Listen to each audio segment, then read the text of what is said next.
Next time you see this plant in your backyard, don't cut it down, because this is the best natural painkiller you'll ever find. Some people even compare it to morphine. This common plant is called wild lettuce and was commonly used by Native Americans 2 centuries ago for both food and medicine. So today I'm going to show you how to make a simple wild lettuce extract to keep in your medicine cabinet and use whenever you need it. Now if you take a leaf or stem and squeeze it, you'll see a white substance coming out. This is where the potency of the plant lies. Because of this white juice, the early European settlers also called it opium lettuce. This milky substance doesn't contain any opiates, but it's working on the central nervous system directly to lessen the feeling of pain. Nowadays, many people are turning their attention back to this lost knowledge and use it as a replacement for addictive prescription pain medicines. So let's avert our gaze from our modern survival thinking for just a bit and look at how our great-grandparents did it 150 years ago.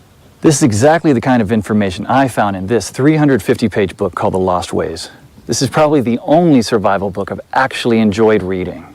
You won't believe how many survival things we've lost to history.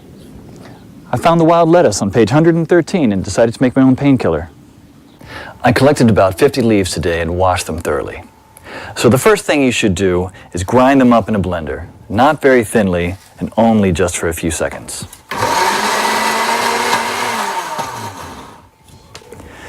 Place the ground leaves into a wide pot and add just enough water to cover them.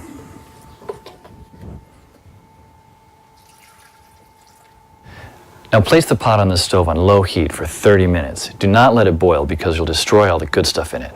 Stir every 15 minutes until the water reaches a dark brown color, just like this. Now pour the substance while still hot into another pot through a strainer. Almost none or very little plant material should get through it. Try to squeeze as much water as you can while the plant is in the strainer. This solution contains all the core elements of wild lettuce, especially the pain-killing essence. But it's not concentrated enough yet.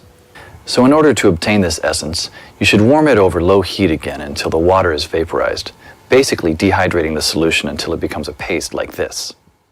Be careful at the end when there is little water left. You should not burn the extract at the bottom of the pot.